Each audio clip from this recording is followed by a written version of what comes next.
থেকে ড্রাগস আগরতলায় আসার আগেই পুলিশের হাতে আটক এবং এই সাফল্যটি পেয়েছে দামছড়া থানার পুলিশ। বলা চলে দামছড়া থানার ওসি দায়িত্ব নেবার পর প্রায়ই দেখা যায় যে সাফল্যের শিখরে কিন্তু তার নাম জ্বলে আসছে এবং এই ঘটনায় যুক্ত থাকার অভিযোগে এখনো কাউকে গ্রেফতারের খবর নেই। দামছড়া থানা পুলিশের কাছে আগে থেকেই খবরটি ছিল যে বিচিপাড়া হয়ে অবৈধভাবে নেশা সামগ্রী ত্রিপুরায় প্রবেশ করছে। এই বিষয়ে আরো বিস্তারিত জানবো আমাদের ধর্মনগরের প্রতিনিধি মিলন নাগের কাছ থেকে। মিলন, এই যে দামছড়া পুলিশের যে সাফল্য আর এই যে মিজোরাম থেকে নেশা বোঝাই গাড়িটি যখন আসছিল আগরতলার উদ্দেশ্যে, ঠিক তখনই কিন্তু বলা চলে যে দামছড়া পুলিশের সাফল্য চলে আসে। এই বিষয়ে বিস্তারিত জানবো তোমার কাছে।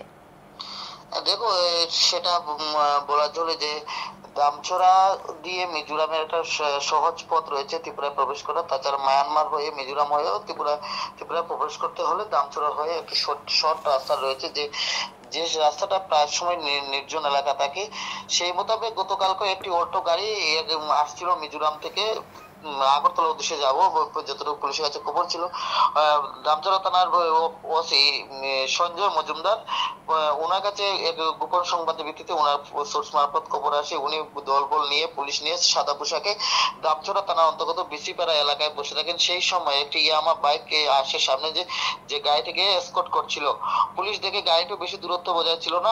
পুলিশ যখন বাইকটিকে পাকড়াও করে বা বাইক চালক বাইকটিকে রেখে জঙ্গলে পালিয়ে যায়, সেই সময় গাড়ি চালকও যে দুজন নেশা কারবারি গাড়িতে ছিল, একজন বাইকে যে দুজন পালিয়ে যায়। কিন্তু পরবর্তী সময় গাড়িতে তল্লাশি চালিয়ে প্রায় 8 বাক্স ব্রাউন যেটাকে আমরা হিরোইন বলে থাকি, তা আটক করতে সক্ষম হয়। কিন্তু সেই জায়গায় বলা চলে যে ওই দামছড়া হয়ে মাল আসে, কারণ দামছড়ায় নেশার সামগ্রী আসার মূল কারণ হলো চুরাইবাড়ি হয়ে যে আসামে আসতে হয়, তাদেরকে আসাম পুলিশ ফাঁকি দিতে হবে, তারপর চুরাইবাড়ি থানাকে ফাঁকি দিতে হবে, বিভিন্ন তাদের সমস্যা হয়ে যায়। সেই জন্য কিন্তু এখন শর্ট রাস্তা যেটি রয়েছে সেই দিকে দামছড়া হয়ে মিজোরাম হয়ে দামছড়া প্রবেশ করছে। কিন্তু দামছড়া থানা ওসি সঞ্জয় মজুমদার দায়িত্ব নেওয়ার পর কিন্তু উনি প্রায় নেশা বিরোধী অভিযানে সাফল্য পাচ্ছেন। সেদিকে বলা চলে যে মিজোরামে যেমন বিলেতি মদ আমাদের ত্রিপুরা থেকে মিজোরামে প্রবেশ করে, বিগত কিছুদিন পরে পূর্বে দামছড়ার ওসি সঞ্জয় মজুমদার কিন্তু বংশুল গেটে প্রায় 150 উপর বিয়ার আটক করেছিলেন, যেটি বিলেতি মদ বলে। একের পর এক সাফল্য পাচ্ছেন দামছড়া থানা পুলিশ। আরো একটি প্রশ্ন, যে এই ঘটনায় যুক্ত কাউকে গ্রেফতার করতে পেরেছে কিনা পুলিশ? দেখুন, যারা রয়েছিল বাইকে এবং গাড়িতে, তারা যে পুলিশের আটক করার সঙ্গে সঙ্গে তো তারা জঙ্গলে চলে যায়, তাদেরকে আর আটক করতে পারেনি, কারণ গাড়ি সার্চ করতে হয়েছে, মাল হয়েছে পুলিশ হাতে। কিন্তু পুলিশের কাছে নামদাম চলে এসেছে। পুলিশ কিন্তু আমাদেরকে নামদাম বলেনি, কারণ পুলিশ বলেছে যে তাদের যে মামলা নিয়েছে, মামলা তদন্ত সাপেক্ষ, তদন্ত করে তাদেরকে আটক করবে পুলিশের নাম তদন্তের স্বার্থে।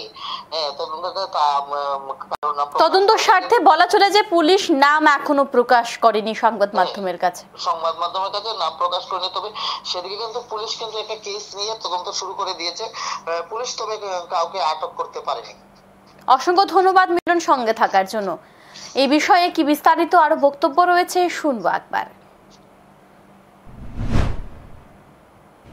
আমরা মোট সিটের গাড়ির মিডল সিটের নিচ থেকে আমরা মোট 8টি শোকেস আমরা উদ্ধার করি, যেগুলি ওয়েট করে আমরা দেখতে পাই টোটাল 96 গ্রাম সাসপেক্টেড হিরোইন আছে এর মধ্যে। তো ইন্ডিপেন্ডেন্ট উইটনেস এবং এক্সিকিউটিভ ম্যাজিস্ট্রেটের উপস্থিতিতে আমরা এগুলি সিজ করি, গাড়ি এবং মোটরসাইকেল সহ, এবং থানাতে নিয়ে আসি।